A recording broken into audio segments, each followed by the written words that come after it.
Salut à tous les cyclistes, on se retrouve aujourd'hui dans cette nouvelle vidéo pour analyser le parcours de l'étape du Tour 2020 qui a été dévoilé par ASO lors du mois d'octobre.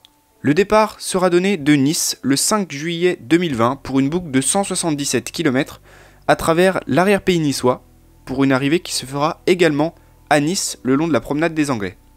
C'est un parcours qui empruntera les routes de la deuxième étape du Tour de France 2020 à une petite différence près. C'est que les pros, eux, remonteront le col des 4 chemins après avoir grimpé le col d'Èze. Le parcours empruntera 3 cols répertoriés, le col de la Colmiane, le col de Turini et le col d'Èze. C'est pas vraiment des cols qui sont mythiques et qui ont fait l'histoire du Tour de France, mais pour les avoir empruntés assez régulièrement, je peux vous dire que c'est des cols vraiment qui sont magnifiques. Particulièrement le col de Turini et le col d'Èze, qui va permettre une expérience un petit peu différente de celle qu'on peut vivre dans les massifs alpins et pyrénéens. Au total, pour cette étape du Tour 2020, on est sur un parcours de 177 km pour un dénivelé positif de 3570 mètres. Un ratio dénivelé kilomètre qui est un peu plus faible que les années précédentes, mais un parcours qui restera assez difficile et qui proposera un défi assez intéressant, surtout si vous souhaitez faire la meilleure place possible. Alors justement, pour essayer d'identifier les points délicats et prendre connaissance du parcours, on va commencer tout de suite l'analyse avec la vue 3D. Comme je l'ai dit, le départ de cette étape du Tour 2020 se fera depuis Nice, plus précisément l'avenue de Verdun, pas très loin de la place Masséna, et les 6 premiers kilomètres se feront le long de la promenade des Anglais, le long de la mer, un cadre plutôt sympa pour commencer. À hauteur de l'aéroport de Nice et de la ville de Saint-Martin-du-Var, le parcours prendra à droite sur la route de Grenoble. C'est une route qui est assez large, vraiment toute plate dans sa première partie, et qui vous fera longer le Var. Donc même si ça va rouler très vite sur cette partie-là, probablement autour de 38-40 km/h dans des pelotons. Ça vous permettra de vous échauffer tranquillement avant la suite de l'épreuve et les principales difficultés. À hauteur de Plan du Var, vous allez repasser sur le Var, retraverser le Var, pour arriver à un rond-point qui vous fera entrer dans la vallée de la Tinée au kilomètre 31. À partir de ce moment-là, la route, elle va être un petit peu plus escarpée et vous allez entamer un long faux plat montant d'une bonne vingtaine de kilomètres. C'est pas très dur en soi, mais si ça roule fort, ce qui sera certainement le cas dans ce début d'épreuve, ça pourrait faire un petit peu de dégâts. Je pense que les pelotons qui se seront formés dans les premiers kilomètres perdront quelques éléments à partir de ce moment-là. À savoir qu'il y a souvent du vent de face dans cette vallée. Au kilomètre 58, vous allez arriver à la Bolinette qui symbolise le pied de la première difficulté du jour, le col de la Colmiane. C'est un col qui est aussi appelé col de Saint-Martin, mais on utilise plutôt le nom lié à la station qui se situe au sommet. Un col long de 16,5 km et un pourcentage moyen de 6%. Sur le papier, c'est pas un col qui fait vraiment peur, et dans la réalité, c'est un col assez accessible, surtout qu'il y est assez régulier en termes de pourcentage, avec une pente un peu plus importante au pied et au sommet. Mais globalement, la pente, le reste du temps, reste comprise entre 5 et 6%. Vous avez même un petit replat au niveau du village de la Boline qu'on est en train de traverser. Alors il faut savoir que dans cette montée, des bornes kilométriques ont été installées. Malheureusement, elles indiquent un pourcentage qui n'est pas tout le temps pertinent. Donc je vous conseille plutôt de mémoriser le profil du col. Je vous mets le lien dans la description de l'article que j'ai écrit et où vous pourrez trouver tous les cols pour essayer de les mémoriser. On arrive à ce moment-là au kilomètre 73. Vous basculez au sommet du premier col, en haut de la station de la Colmiane, à 1500 mètres d'altitude. Il vous restera à ce moment-là pas moins de 100 km encore à parcourir. Mais dans un premier temps, vous allez entamer la descente vers Saint-Martin-Vésubie, une première partie de descente longue de 8 km à moins 7,5% de pente, qui est assez rapide avec quelques virages techniques. Mais dans l'ensemble, la route, comme elle sera fermée, ça ne devrait pas poser trop de problèmes. Donc vous arrivez au kilomètre 80 à Saint-Martin-Vésubie, et là vous allez entamer la deuxième partie de la descente, 12 km de faux plat descendant, avec un pourcentage autour de moins 4%. Cette partie-là de la vallée de la Vésubie vous emmènera jusqu'au pied de la prochaine difficulté, le col de Turini.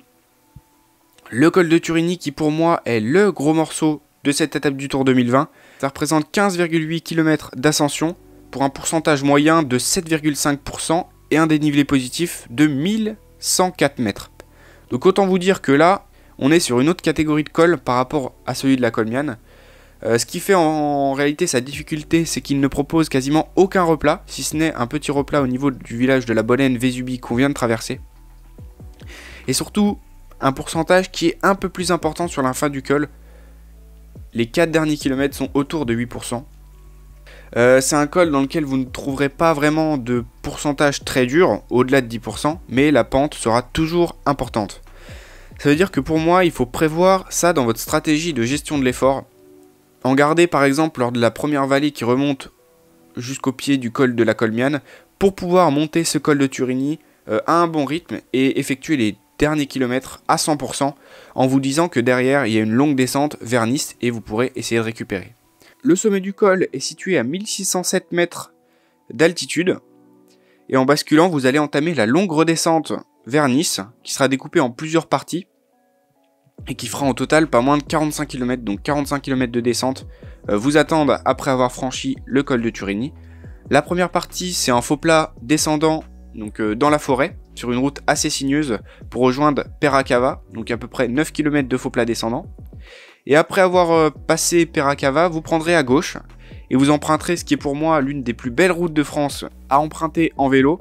C'est la descente de la baisse de la Cabanette, donc sur une dizaine de kilomètres avec un pourcentage proche de moins 7,5%, vous allez enchaîner un nombre incroyable d'épingles sur une route qui serpente le long de la Roche, dans un superbe décor typique de l'arrière-pays niçois.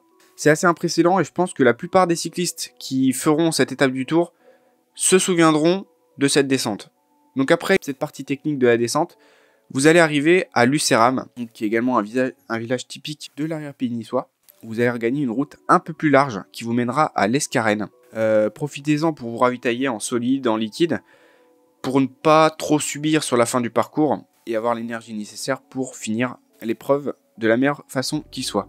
À l'Escarène, vous allez devoir changer un petit peu de braquet pour grimper une courte montée de 900 mètres à 5% et regagner le col de Nice situé à 400 mètres d'altitude et basculer sur une route large qui vous mènera après 20 km environ de faux plat descendant jusqu'au quartier nord-est de Nice et pouvoir enchaîner avec la difficulté suivante, le col d'Aise. Alors pour cette partie, le mieux, je pense, c'est de former un petit groupe parce que le pourcentage est pas très important, donc on est plus sur une partie de vallée où il faudra s'entendre pour rejoindre le pied du col d'Aise sur un bon rythme sans pour autant dépenser trop d'énergie. Au kilomètre 157, vous arriverez au pied de l'ultime difficulté de cette étape du Tour 2020, le col d'Aise.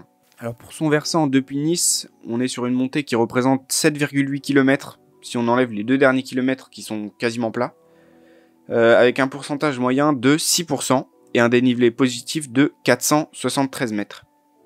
C'est une montée qui est assez courte, mais qui propose 2 points un petit peu délicats, avec des pourcentages plus élevés. On a d'abord le pied du col, les 2 premiers kilomètres, qui sont assez durs, surtout que il faut bien comprendre que vous venez de faire 45 km de descente, donc ça peut piquer un petit peu au début lors des changements de rapport.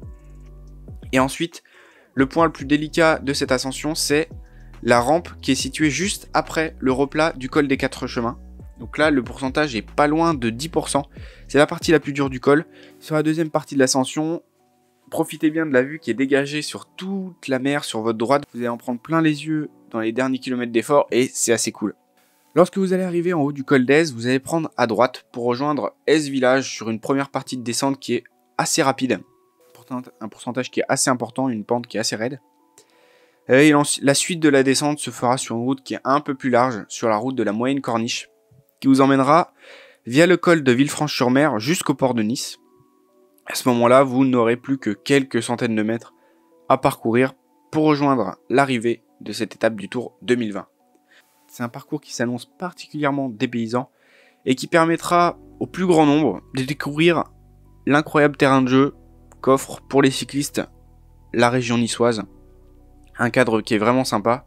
Le parcours en lui-même, un dénivelé positif qui est un petit peu plus faible que les autres années, 3500 mètres de dénivelé positif, mais malgré tout des difficultés qui restent à ne pas sous-estimer, notamment le col de Turigny qui sera le point le plus dur de cette étape du Tour. Et un parcours qui dans l'ensemble, je pense, permettra à la plupart des participants de prendre un plaisir assez important à rouler sur ces routes magnifiques. Si vous avez envie de préparer l'étape du Tour et de vous entraîner pour cet objectif-là, je vous invite à télécharger un livre numérique gratuit qui regroupe les 15 meilleures astuces pour les cyclistes qui veulent optimiser leur entraînement et notamment vous préparer au mieux pour cette étape du Tour 2020. Le lien est dans la description, c'est le premier lien et vous n'avez qu'à rentrer votre adresse email et je vous envoie le livre numérique, l'e-book, directement de votre boîte mail. N'hésitez pas à liker la vidéo si elle vous a plu, à vous abonner à la chaîne YouTube. Et moi je vous dis à très bientôt pour de nouvelles vidéos. Ciao!